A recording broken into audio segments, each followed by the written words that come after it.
Parler de Frédéric Jalton en termes sportifs, c'est évoquer d'abord ce qui se passait aux Abîmes avant la guerre. La jeunesse était nombreuse, mais il n'y avait aucun club.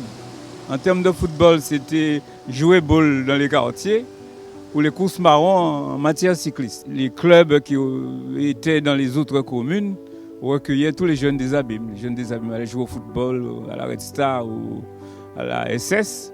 Et les jeunes cyclistes allaient à la pédale pointoise. Ceci se passe jusqu'à avant la guerre.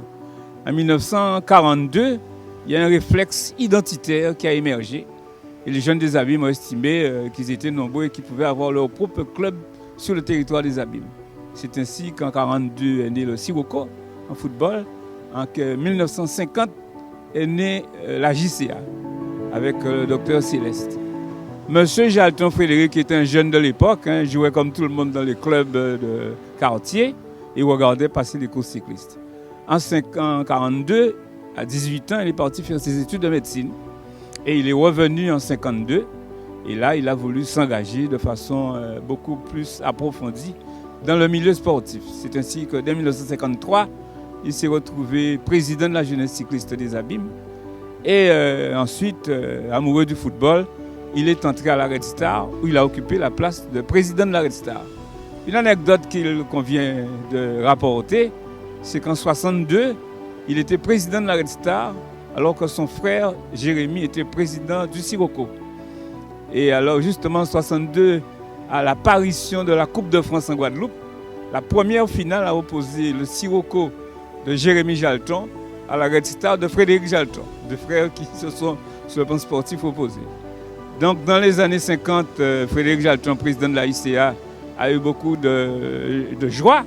Il a connu René Coq, son cycliste, victorieux du Tour cycliste de la Guadeloupe, Sonneur Ursule de la JCA, victorieux du Tour cycliste de la Guadeloupe.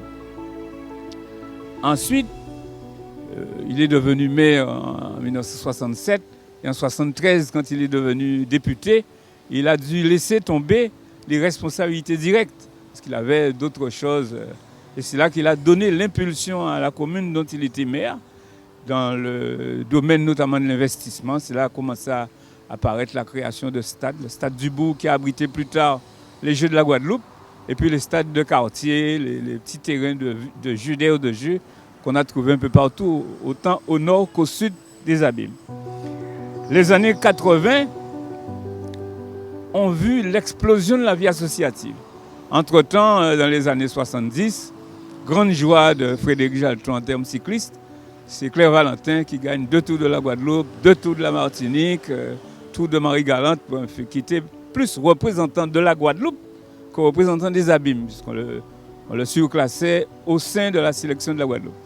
Donc dans les années 80, ça a été, je disais, l'explosion de la vie associative. Beaucoup d'associations sont nées partout sur le territoire. C'est d'ailleurs la seule année où le Sirocco est devenu champion de la Guadeloupe en 1985. Aujourd'hui, je pense que Frédéric Jalton est un mythe aux Abîmes. Il nous a fait passer de la vie rurale à la vie moderne et urbaine. En fait, il nous a fait passer de rien du tout, puisqu'on n'était rien du tout, à tout, finalement, en termes de représentativité. Je pense que l'année prochaine, 2024, sera l'année du 100e anniversaire de sa naissance. C'est pourquoi j'estime qu'il faudrait qu'on institue pas seulement un grand prix Frédéric Jalton en cyclisme, mais une espèce de rendez-vous des jeunes qui devront s'interroger et mettre en place la préparation de l'avenir de la jeunesse sportive abîmienne. Je viens de terminer la rédaction d'un ouvrage en 2 tomes sur l'histoire de la commune des Abîmes. Je l'ai titré L'Abîmien et il raconte un peu l'histoire de la vie publique aux Abîmes depuis l'arrivée des colons français en 1635 jusqu'aux années 2000.